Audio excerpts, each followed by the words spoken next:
music by Kanchan Raj Hajipur Vaishali mix Pallavi recording studio Mathiya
music by Kanchan Raj Hajipur Vaishali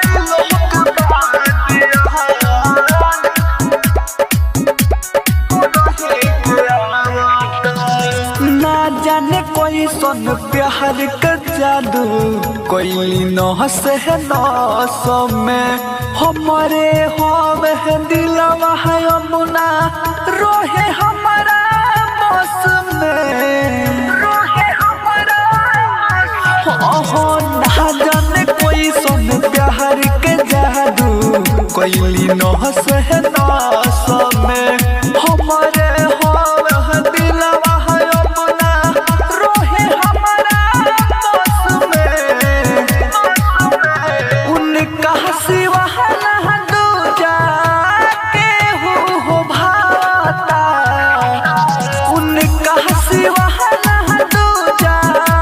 के हो भाता दूर तुम भइलो के बाद यहाँ नहीं के आवता दूर तुम भइलो के बाद यहाँ नहीं के आवता म्यूजिक बाय कंचन राज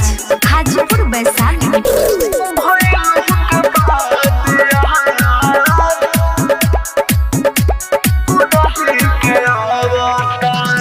प्यार में हमके कह के दीवाना छोड़ दिहली ही साथ हो ओ हमर जीत अकेला हरोवे सहरी सहरी रात हो सहरी सहरी रात हो प्यार में हमके कह के दीवाना